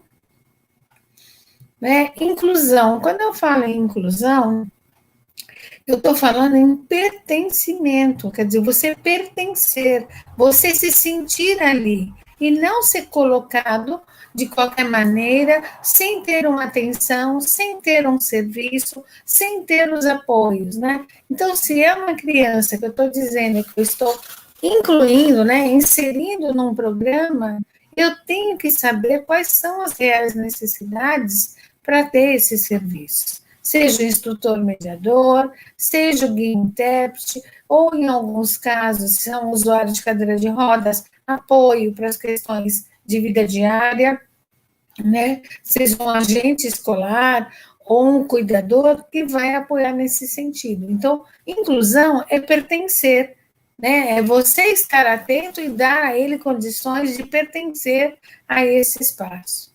O próximo. Então, quando eu falo em direito da educação inclusiva, né, e ter uma cultura, na verdade, quando a gente fala em educação inclusiva, eu tenho que partir do princípio que a gente tem que ter uma cultura inclusiva. Eu não tenho que parar para pensar por que eu tenho que colocar, mas eu tenho que parar e pensar que a escola é de todos, é para todos, né? Como que as pessoas realmente conseguem, né, estar, né, nesse momento, realizando o que querem participar, né, buscar realmente a pares, né, com questão de idade, né, estar na escola, né, ter o seu processo, né, pertencer a esse ensino e ter o direito a ter o plano de educação individualizado, né, ter o apoio do AI, ter o apoio do intérprete ou do instrutor mediador que vai favorecer, ou até mesmo os recursos que são mais necessários a essas pessoas. Tá? O próximo. Então, o que a gente chama de apoios para a inclusão, né, de uma pessoa com deficiência, né, surdo-cego, com deficiência múltipla sensoriais? Né? É na comunicação. Né, ele ter uma pessoa que deu acesso para ele poder realmente conseguir entender o que está acontecendo. É o processo de orientação e mobilidade, né, de se deslocar, de estar pertencendo a todos os espaços onde ele tem. São os apoios sensoriais, né, lupa, né, ou ter materiais que vão dar condições de audição, aparelhos, ter apoio emocional quando se precisa, né, no sentido de precisar de amigos, né, de estar com pessoas, né, então tudo isso, né, participação no currículo, né, então não achar que é surdo-cego, é congênito, que eu vou participar de um currículo totalmente diferenciado, né, que currículo é esse, como nós podemos pensar numa flexibilização curricular, ou ter uma visão, né, interessante da questão do atendimento educacional especializado, que vai ajudar a apoiar essa criança nessa participação desse currículo. Né? E também uma visão de desenho universal para a aprendizagem, onde todos precisam aprender e que todos têm estilos de aprendizagem diferentes, e que todos precisam ser vistos nas suas necessidades, né? E às vezes a pessoa precisa de um apoio pessoal realmente na questão de cuidadores, algumas coisas. E apoios culturais no sentido de ter acesso, né? Para ir a um cinema, a ir a um teatro, né? Em outras questões que possam envolver a pessoa querer participar, né? Então, isso me faz lembrar um momento que a gente fez há muitos anos atrás, aqui em São Paulo, uma campanha para conscientização da surdo-cegueira em São Paulo. Então, foi bem na Semana Internacional da Surdo-Cegueira que a gente foi fazer uma proposta de um passeio de bicicleta, né, para as pessoas com surdo-cegueira. E aí, tivemos que fazer todo um trabalho com a Secretaria de Esportes de São Paulo, né, e chegando lá, eu estava com o Carlos Jorge, que a gente foi lá falar sobre o evento, e foi muito interessante, porque aí chegou o pessoal da Guarda Civil, chamaram todo mundo que faz parte dos passeios, dessas coisas, né? E aí o Guarda Civil falou, eu acho tão estranho, como que eu vou fazer uma reunião? Que surdo cego nem enxerga, não escuta, para que vai andar de bicicleta? Nem consegue, né? E aí, quando nós chegamos na reunião, nós apresentamos o projeto, que era um passeio com bicicletas adaptadas, eram bicicletas Tandy, que teria um vidente, e o 20 ou só ou um surdo na frente e o surdo cego atrás, e outros estilos de bicicletas que promoviam o passeio. Então, tinha uma bicicleta que dava para ir 4 pessoas, que era uma bicicleta de família, né? Um outro que dava, tipo, um carrinho de bicicleta. E aí a secretaria assim, mas como vocês vão fazer? Vocês têm material? Nós tínhamos conseguido tudo. Então, na verdade, eles nos apoiaram no primeiro evento, acreditando que não ia ter público. Nós tivemos 200 pessoas. E aí, nos próximos, a gente teve mais alguns eventos desses, e a última vez foi na participação de 700 pessoas, né? Que vieram gente de outros estados participar, que era muito legal, realmente muito gostoso, com gincanas e tudo mais, e o passeio. E aí, realmente, a secretaria fez assim, olha, não vamos mais fazer o programa de conscientização, porque agora já vai entrar no calendário da prefeitura, em todos os eventos, as bicicletas adaptadas que nós estamos comprando para pôr nos parques e nos passeios de bicicleta. Atingimos o nosso objetivo. Né? Então, a gente tem que pensar, tem que fazer movimento, para poder realmente incluir e fazer com que as pessoas entendessem o que era uma necessidade e um desejo da pessoa surdo-cega. O próximo, por favor. Então, o apoio à comunicação. Então, aqui é uma menina, né, usando um sistema de calendário, que é um sistema alternativo de comunicação, né, e com os objetos de referência, organizando, assim, para ela as atividades que estariam naquele dia. Então, é uma forma dela poder entender, né, e compreender. É um sistema alternativo de comunicação que a gente usa muito com a pessoa que é surdo-cega, principalmente congênita. Próximo. Apoio, orientação e mobilidade, aqui 2 crianças, uma usando uma pré-bengala, feito um carrinho de feira, porque era um passeio na comunidade e era na feira, né? E um outro menino usando o andador pela necessidade dele de ter mais apoio, né, para ele não cair. Próximo. E aqui o apoio sensorial, né? O material ter cheiro, ter contraste, para a criança identificar, saber do que a gente estava falando, né? Então, isso é importante também no trabalho que a gente faz. Próximo. O apoio social, né? Aqui são 2 crianças, é linda essa imagem, é uma das que eu mais gosto, né? Um tem surdo-cegueira, né? O que está de óculos, e o outro tem deficiência múltipla sensorial visual, tem uma baixíssima visão, e ele tem toda uma dificuldade motora. Mas aqui os 2 estavam esperando e um começou a olhar para o outro até encontrar os olhares. Então, quando ele abaixa a cabeça e está tudo tortinho, é quando ele conseguia enxergar. Então, essa sensação de ter um amigo, né, de poder reconhecer no outro que você pode conversar, que você pode brincar, é muito importante. Próximo. Né, o apoio pessoal ou o apoio emocional. Esse foi um aluno, né, ele foi até um estudo de caso na época da minha tese de doutorado, né, e foi um menino que a gente apoiou muito, né, então a família presente, a gente dando um apoio emocional, né, no menino que apresentava, além do problema visual, excessos de convulsões pelas dificuldades que ele tinha. E hoje é um rapaz que está na inclusão, está sendo assessorado, fazendo tudo que é possível, né? Então a gente viu que valeu a pena, né? Foi uma mãe que na época precisou de muito apoio, né? Ela era uma mãe muito colaboradora, e aí ela, a professora e o aluno. Próximo. Né? E quando a gente fala em currículo, aprendizagem, é realmente ter certeza, né? Então, a gente proporciona atividades significativas, eles têm como aprender as coisas, da onde vem, como fazer, né? Como organizar. Então, é importante que a gente possa pensar nisso, né? Como que a gente pode tornar o currículo e a aprendizagem de maneira que a criança ou o jovem compreenda para que servem as coisas, né? Então, aqui na foto tem um rapaz, né, que tem a deficiência visual, né, baixíssima visão, ele tem deficiência intelectual e tem alguns distúrbios psiquiátricos. e na época ele não aceitava nenhum toque, mesmo falando, dificuldade de contexto. Então, para ele compreender, né, ele está num programa aí, que era de iniciação para o mundo do trabalho, e aprendendo a selecionar os materiais que ele comprava na feira. O próximo. Quais são os apoios, né, que a gente garante nesse acesso, participação do currículo? Né? Conhecimento sobre a especificidade desse aluno, qual a necessidade dele, levantamento das necessidades individuais, né?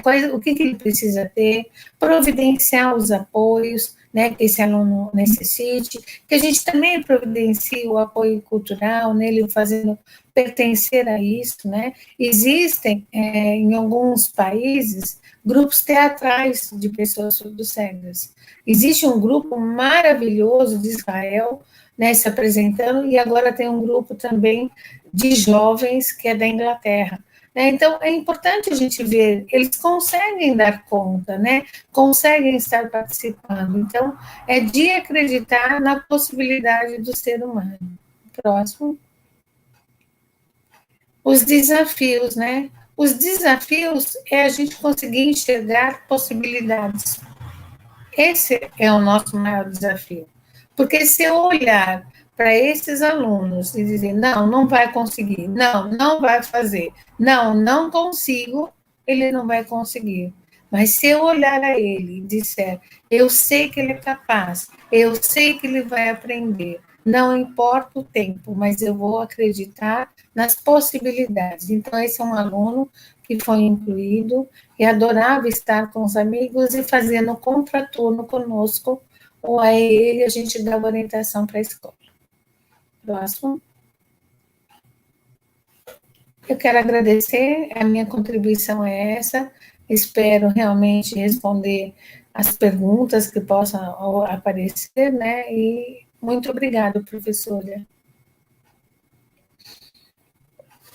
Obrigada, professora Shirley, por suas contribuições. A professora Shirley vem nos mostrando, né, algumas das suas muitas práticas aí ao longo da sua longa trajetória nessa área da cegueira. E algo que nos toca na fala dela é quando ela diz que inclusão não é colocar o outro em algum lugar, mas que inclusão é sinônimo de pertencimento. Eu só estou incluso, portanto, quando eu de fato me afirmo como pertencendo a um coletivo, a um grupo. E ela diz, então, que para que a pessoa com surdo-cegueira seja de fato incluída, ou seja, pertença a esse coletivo, é preciso trabalhar para construir essa cultura inclusiva. De fato, a inclusão não se faz com leis, mas é a partir de uma cultura que se constrói, e nós todos precisamos unir esforços nesse sentido. Muito obrigada, professora Shirley, por suas contribuições. Nós queremos registrar com imensa satisfação a participação conosco dos alunos da Universidade Federal da Paraíba, registrar a participação da professora Edneide Gesine, registrar também a turma de Campina Grande, o município aqui de Campina Grande está conosco, temos pessoas também de Mogi das Cruzes, em São Paulo, acompanhando essa live. Maravilha, lembramos que ela vai ficar disponível no canal do YouTube do Centro de Educação. Nós queremos já trazer algumas perguntas para poder... A professora Shirley disse que aí em São Paulo está muito frio, o inverno está chegando, vamos esquentar um pouquinho nosso debate, né? Eu queria dirigir duas perguntas. Uma primeira pergunta que vai para a professora Karine e para a professora Shirley, e depois uma segunda pergunta para o professor José Carlos. A primeira pergunta, então, para vocês, meninas, vou assim chamá-las, a professora Karine falou de um encontro, de encontros que aconteciam em torno da surdo-cegueira na década de 90, a professora Shirley falou de eventos de promoção social mesmo, passeio de bicicleta, ações inclusivas para pessoas surdo-cegas. Eu também sou pessoa cega, sou professora da UFPB, aliás, aproveitando para me audiodescrever, porque eu esqueci, eu sou uma mulher branca, de meia estatura, cabelos pouco mais abaixo dos ombros. E aí eu queria perguntar para vocês, como é que vocês têm percebido hoje o a participação das pessoas com surdocegueira no movimento social. Como é que tem acontecido as lutas mesmo para fortalecer os direitos das pessoas com surdocegueira? Queria que vocês tratassem um pouquinho disso. Para o professor José Carlos, na sequência, eu queria perguntar para o professor se o senhor está atualmente exercendo a docência na universidade e quais são os desafios, mas quais são os caminhos, as alternativas também que o senhor se utiliza para poder ministrar suas aulas, enfim, nesse sentido. E lembrando que você que está nos ouvindo, pode encaminhar suas perguntas aí pelo chat, temos aqui uma equipe pronta para coletá-las. Professores? Posso responder, Karine? Eu vejo assim, eu vou dizer de São Paulo, professora Denise, que nós temos hoje no Conselho da Pessoa com Deficiência, né, de Direitos da Pessoa com Deficiência, no Conselho Estadual, né, da Pessoa com Deficiência, dos Direitos da Pessoa com Deficiência, e no Conselho de Saúde, os surdos cegos trabalhando para outras pessoas surdos cegas. Então, a gente fez todo um trabalho aqui em São Paulo de empoderamento dessas pessoas, concursos, formações, o quanto eles tinham que saber o que é uma política pública, a importância deles participarem dos eventos, né? Então, a gente foi fazendo uma construção de trabalho que hoje, na verdade, eles que fazem e perguntam, está ok, o que falta, né? Participar do Fórum Municipal de Comunicação, né? Participar das convenções de saúde, da Convenção da Educação. Então, eles participam em todos os programas onde são ofertados a participação de pessoas com deficiência, né? Então, mas, na verdade, o empoderamento que a gente teve que trabalhar muito para que eles pudessem assumir isso. Bom, só para complementar, Karine, falando, eu faço parte de um grupo no WhatsApp onde tem vários surdos cegos adultos do Brasil.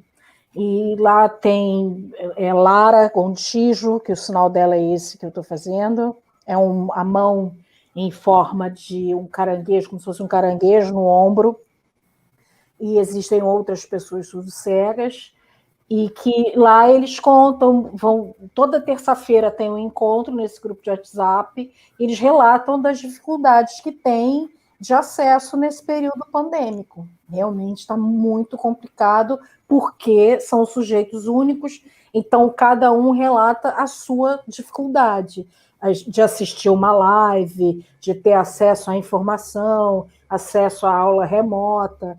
Temos um aluno agora, que é um outro aluno, não esse que eu mostrei na minha fala, que cursa o mestrado profissional do INES, e ele é de Santa Catarina, então ele teve que voltar para a cidade dele, para ficar próximo aos familiares, e ele acompanha as aulas, ele ainda tem um resquício de visão, ele vem acompanhando as aulas de forma remota, mas vem sentindo muita dor, muitas dores nos olhos, pelo excesso do uso da tecnologia. Então, a gente procurou mostrar as coisas boas, mas também existem as coisas bem ruins que vêm acontecendo. Sim, acho que momentos como esse, né, é tão importante, né, de aproveitar para dar visibilidade, né, à luta, né, essa data, esse dia ou essa semana que se comemora, que se celebra, mas é sobretudo para que as reivindicações das pessoas com deficiência, em particular das pessoas com surdo-cegueira, que essas reivindicações tenham visibilidade, que essas reivindicações tenham eco, né, para que novas ações dentro do contexto das universidades, do contexto da educação, quem sabe do contexto das políticas públicas possam brotar, né? Então, vamos ouvir um pouquinho do professor José Carlos, né, que nos ensina a vida mesmo, né, das experiências dele enquanto profissional, enquanto pessoa proativa, enquanto pessoa, de fato, produtiva na sociedade.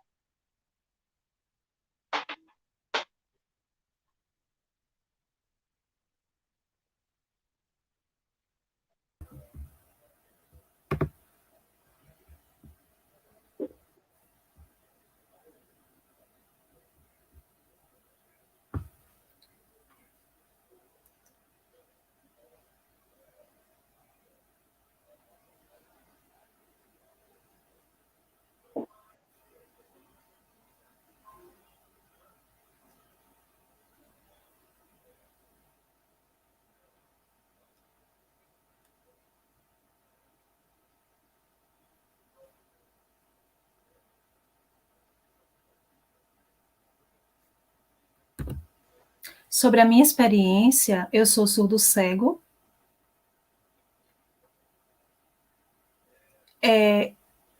E antes a minha família identificou isso. No caso, eu fui levado ao médico, né? E foi verificado isso, se percebeu isso. E aí minha família não sabia como lidar, então primeiro fomos ao médico, foi ao médico, ao fonoaudiólogo, eu tinha 13 anos, e aí realmente se descobriu que eu era surdo. E aí com a idade de 17 anos, foi percebido também essa visão, a visão que estava perdendo, eu estava perdendo a visão. Então, eu já não escutava nada. E aí se descobriu que a minha visão também estava perdendo, ela estava mantida, mas eu ia perdendo. Então, demorou um tempo para que se percebesse isso, né? Que eu era surdo, foi com 13 anos, então passei por tive um atraso, porque eu convivi muito com a comunidade ouvinte, eu não tinha contato com a comunidade surda, e depois que eu comecei a ter esse contato, com a idade de 13 anos, então isso foi algo que foi acontecendo na minha vida, então eu não tinha Libras, mas aí eu consegui depois aprender a língua de sinais e me desenvolver. Então eu comecei me descobri surdo-cego com a idade de 44 anos, mais ou menos. E aí eu entrei no curso de Letras Libras da UFSC, da Universidade de Santa Catarina, e aí eu me percebi surdo-cego, foi nesse momento. Então eu vi essa identidade, eu me percebi, e aí descobri esse meu jeito, essa minha identidade. Em 2012,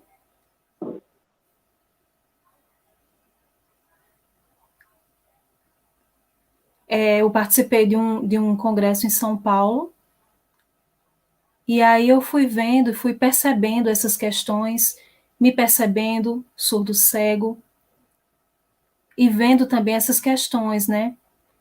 Porque muitas vezes a família tem medo, às vezes a família fica acuada quando vê uma pessoa, a família que tem. Então, há 5 anos atrás, eu aqui em Minas Gerais, quando eu tive contatos com pessoas que, em São Paulo, pessoas que também usavam Tadoma, com a professora Shirley também. Então, eu pude ter essas trocas, esses momentos de interação com essas pessoas, e realmente minha vida melhorou, né? Eu me vi, eu me aceitei mais. Então, assim, eu vi características em mim, eu percebi esse momento, porque eu estava vivendo um momento de transição, né? A minha identidade estava passando por esse momento de transição. Então, a partir do momento que eu tive contato com essas pessoas, foi muito importante para mim. Eu me percebi e eu tive essa aceitação melhor, a minha vida ficou melhor, né? E eu tive mais autonomia, inclusive. Porque eu acho assim que é muito importante esse apoio da família também para essa pessoa surdo-cega, para ela se tornar independente. Não pode estar super protegendo essa pessoa, tem que prepará-la para viver na sociedade, tem que adaptar as situações para que ela possa viver com autonomia. Porque cada pessoa tem o seu jeito próprio, mas não pode viver dependente do outro, né? Tem que ter apoio, mas autonomia sempre.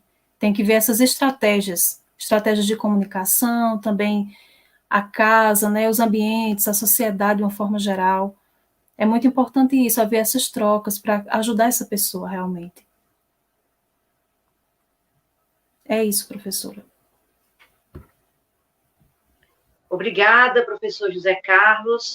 Lembrando que temos aí, acho que mais 10 minutinhos só, né? Já estamos há pouco mais ou menos 1h30 aqui conectados, então mais 10 minutinhos, podemos fazer mais uma rodada de perguntas. Se você tiver perguntas, pode encaminhá-la, que a nossa equipe está aqui coletando as perguntas, né, para que a gente possa absorver o máximo dessas três pessoas que são autoridade, de fato, em surdo-cegueira, duas professoras que, de fato, fazem isso na sua prática docente cotidiana, o professor José Carlos, na sua própria experiência de vida. Então, nós estamos, professora Karine, professora Chida e professor José Carlos, num contexto de formação de professores. Somos professores da área de educação especial, somos estudantes de pedagogia. O que é que vocês diriam? O que é que não pode faltar quando a gente vai discutir a questão da surdo-cegueira na orientação aos novos professores, no trabalho, na formação mesmo dos novos professores? Que orientações não podem faltar para que nós, enquanto formadores, devamos subsidiar, né, esses professores, esses novos professores? O que não pode faltar nas nossas orientações em relação à surdo-cegueira?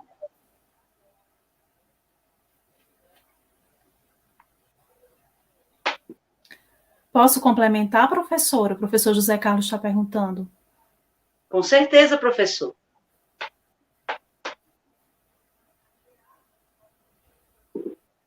Então, qual o caminho, né? Qual é esse caminho para os futuros professores? É muito importante para o surdo-cego,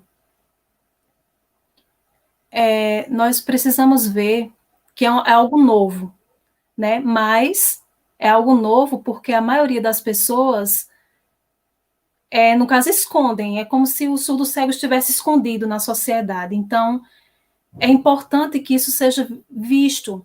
É importante que as pessoas percebam que essa pessoa ela é capaz, que a sociedade tem um olhar diferenciado para o surdo-cego, veja como alguém capaz. E tem que mudar realmente essa consciência, né? Para que os professores, eles precisam ver também a questão do currículo, né? Como ver o currículo, como ver essas questões para o surdo-cego. Então, é muito importante isso. A presença do intérprete na universidade também é muito importante. Conhecer essas questões. E também na universidade a gente vê essa presença e, assim, também a mudança do currículo também, de uma forma geral, para que essa inclusão aconteça de fato. Então, nós precisamos, isso a questão bilíngue também para o surdo, então é muito importante focar no currículo, né?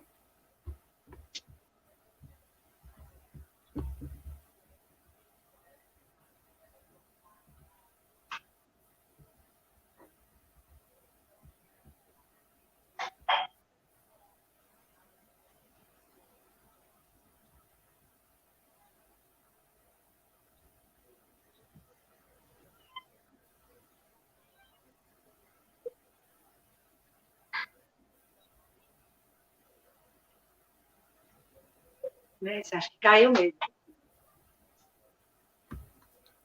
Ah, meu Deus. Eu ia botar, tá vendo? Me dê. O que Foi que caiu. a conexão?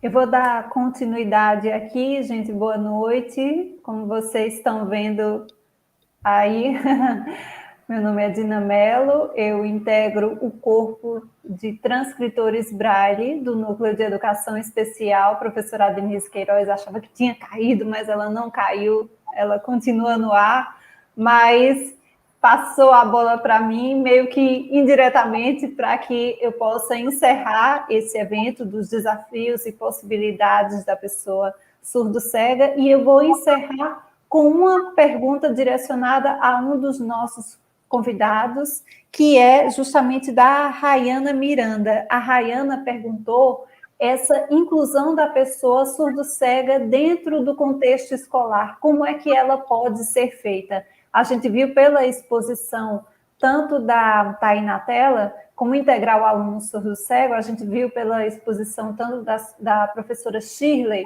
como também da professora Karine, e também pela explanação do primeira de Carlos, professor Carlos, que isso vai depender de uma série de avaliações que estão condicionadas às características. Mas vamos imaginar a situação que chegou uma criança com surdo-cegueira, com síndrome de Usher, com deficiência múltipla sensorial nesse ambiente escolar. Qual vai ser o trabalho dessa equipe pedagógica na sua inserção de forma que o aprendizado dela não fique comprometido? Então, eu quero passar essa bola, vou ficar dividida aqui, e para não estourar o tempo, para a professora Karine. Professora Karine, pela sua vivência e pelo seu exercício dentro da pedagogia, como é que se daria essa apresentação, introdução da criança no ambiente escolar? A minha referência é a professora Shirley Maia, porque ela faz esse trabalho em São Paulo. Se puder passar essa bola para ela, porque eu trabalho mais com adultos. Eu trabalho na área da pedagogia com aluno de pedagogia. Acredito que com a criança você tem dois caminhos. Você tem aquela criança congênita que nasceu e tem a surdo-cega adquirida. Mas eu preferia que a professora Shirley explanasse melhor, porque ela tem essa vivência, essa experiência, até lá em São Paulo, na RIMSA. Então, eu vou falar um pouquinho, né, do que a gente tem feito, mas quando chega, né, um aluno novo na escola, né, a gente já tem algumas leis aqui em São Paulo que a gente já garante o guia intérprete ou instrutor mediador para esse aluno, né, então a gente faz todo um trabalho de apoio, né, existe o atendimento educacional especializado que a RIMS oferece, né, então se ele tem, a gente procura sentar todos nós, família, a escola, se a RIMS está envolvida, onde cada um vai contribuir no que é necessário para aquela inclusão, seja na formação dos professores, seja no trabalho de ensino colaborativo, né, seja de orientação para a família. Então, na verdade, o que precisa ter é exatamente isso, essa abertura, onde a família participa, que ela saiba o que vai ser trabalhado, o que compete a ela, porque a maior inclusão está dentro da casa dela, né? O que cabe à escola, o que cabe quem vai trabalhar o AEE ou outros profissionais, ou no caso, por exemplo, da RIMSA, as atividades. Então, a gente tem essa reunião, essas discussões e a organização dos planos. Isso seria o mais viável, né, quando você recebe uma pessoa no ambiente escolar. Conhecer de fato quem é ele.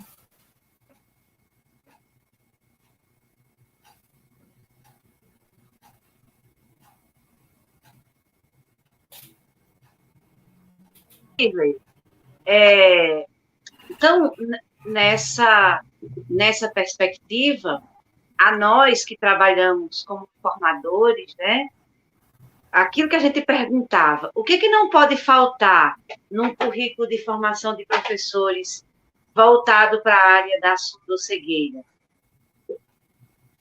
Então, professora, eu acho que o que não pode faltar é o conhecimento no sentido de saber que ao ter uma pessoa, seja ela surdo-cega ou qualquer outra deficiência, é ver as possibilidades dessa pessoa. Né, ter um conhecimento também de saber o que é o ensino colaborativo hoje em dia, ter noção de desenho universal para aprendizagem, né, que a aprendizagem a gente tem que estar hoje focado num trabalho na educação, a neurociência, a tecnologia assistiva, para poder ofertar a todas as pessoas as suas reais necessidades. Né? Então, eu acho que isso que a gente precisa, ter esses conhecimentos, esses debates, que as pessoas possam conhecer, né, os serviços que existem e buscar realmente, né, onde já tem algumas experiências e essas vivências, essas práticas, né, boas práticas de inclusão de pessoas com surdo-cegueira. Pois é, pessoal, nos deixa assim muito felizes, né, poder estar contribuindo para que o conhecimento em relação à surdo-cegueira, a partir das vivências desses profissionais, a partir da vivência pessoal do José Carlos, que esse conhecimento seja disseminado. Certamente, cada palavra colocada por professora Karine, por professora Shirley, por professor José Carlos, nos mostra que, apesar dos desafios, há um cenário possível, desde que família, escola, universidade, sociedade, governo, estejamos dispostos a somar esforços nesse processo. E aí acho que a gente pode mesmo encerrar, agora a gente vai começar a fazer uma inversão, começando por professora Shirley, depois professora Karine, por professor José Carlos, as suas considerações finais mesmo, suas palavras finais, nesse dia ou nessa semana ou nesse mês dedicado à surdocegueira, o que dizer para a sociedade? O que a sociedade precisa ouvir, o que a sociedade precisa enxergar sobre a múltipla deficiência, não sobre essa condição única que é a surdocegueira. O que é que vocês diriam que a sociedade precisa ter ouvidos e olhos abertos? E aí recebam os agradecimentos de todos os que fazem o NEDES, de todos os que fazem o Comitê de Inclusão e Acessibilidade e o Centro de Educação da UFPB, por sua presença virtual entre nós. Professora Shirley, o que a sociedade precisa ouvir e enxergar sobre a surdocegueira?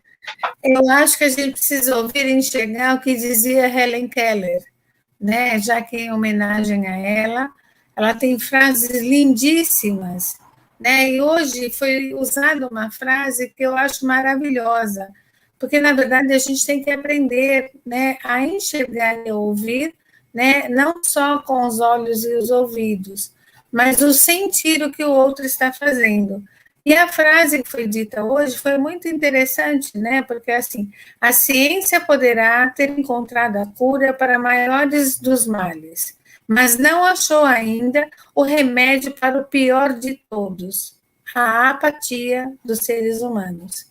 Enquanto os seres humanos não acreditar que a pessoa com qualquer deficiência seja capaz e que ela tem direitos, realmente a gente não vai para frente. Mas a partir do momento que eu acredito, eu dou oportunidade, é isso que a gente vai conseguir. Pessoas radiantes como a senhora, né, que mesmo com deficiência visual está aí numa universidade trabalhando para a formação, o José Carlos, que é surdo cego, que está sendo, né, se formando, sendo doutor, sendo professor, né, eu acho que são essas pessoas que nos ensinam o que é melhor da vida, né, então acho que é essa a minha consideração com todos.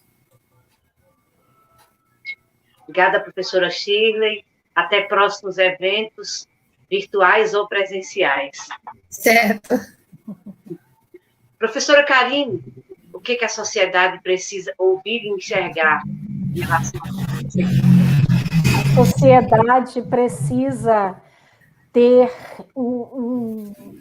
empatia, sentimento, olhar o próximo, olhar a si mesmo, para que a gente consiga, de fato, viver melhor, né? Eu acho que a gente está vivendo agora, então, nesse momento em casa, que a gente precisa estar em casa, a gente precisa usar máscara, a gente precisa usar álcool gel, a gente foi tão cerceado de tantas coisas, então que a gente possa aprender, de fato, com tudo que a gente está não podendo fazer. Então, esse não poder, se a gente pudesse, como nós faríamos? Então, eu acho que é isso, a empatia, olhar o outro, estar aberto. A surdo-cegueira é uma condição única, eu aprendo cada dia mais, com todos os meus, eu digo que são os meus amigos, né? Eles ultrapassam a ser pessoas que eu faço a tradução, a interpretação, a guia interpretação. São pessoas que eu trago no meu coração e que a gente possa, de fato, cada vez mais ter empatia. Eu acho que é até o sinal de empatia, eu acho belíssimo, que é a mão esquerda no peito e a mão direita para frente, e elas se invertem no formato de caranguejo. Então, é isso, a gente poder sair de nós, nos dar para o outro, e o outro também, sem esperar que o outro nos dê. É simplesmente fazer e seguir. E muito obrigada mais uma vez, professora Denise, e Sandra, e todo mundo. Começamos com ele, vamos também finalizar com ele. Professor José Carlos, o que a sociedade precisa ter olhos e ouvidos abertos para enxergar da pessoa com surdo-cegueira?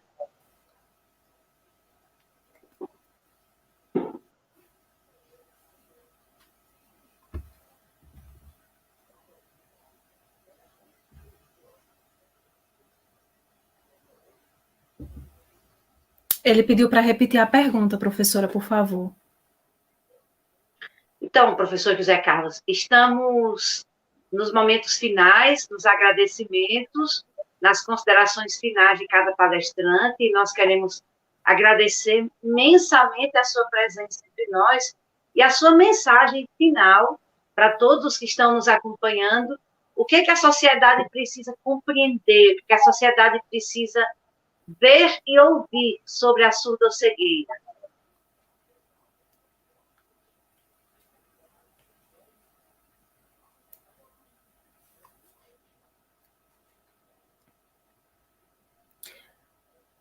Primeiro, eu quero dizer novamente que estou muito grato por estar aqui, agradeço pelo convite, por esse momento que interagimos, que estivemos aqui mostrando realmente esse sentimento, essa importância da pessoa surdo-cega. É muito importante esse momento, tem muito valor.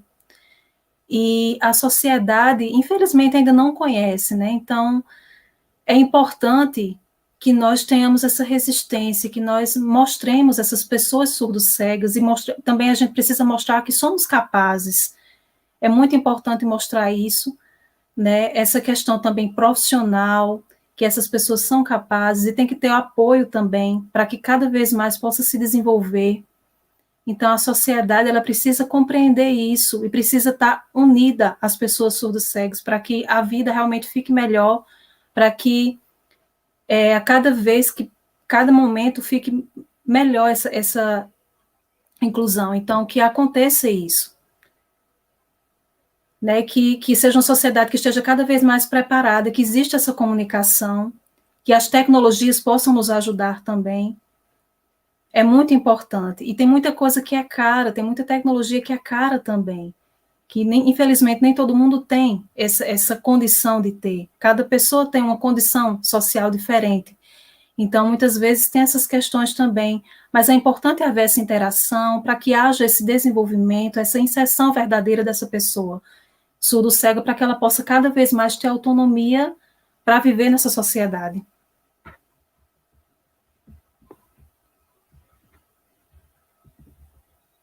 Obrigada, professor José Carlos. Obrigada aos 3 palestrantes que nos enriqueceram essa noite. A professora Sandra e a Renata, intérpretes deste evento, a Dina e a todos os servidores estagiários do Núcleo de Educação Especial, ao Comitê de Inclusão e Acessibilidade da UFPB, a assessoria de comunicação do Centro de Educação, a você que esteve conosco, a você que quis aprender conosco, a você que comprou essa ideia de estar conhecendo esse universo fantástico que é essa condição da surdo-cegueira, nosso agradecimento. Reiteramos mais uma vez a necessidade do preenchimento da frequência para que você possa estar recebendo aí via e-mail o seu certificado.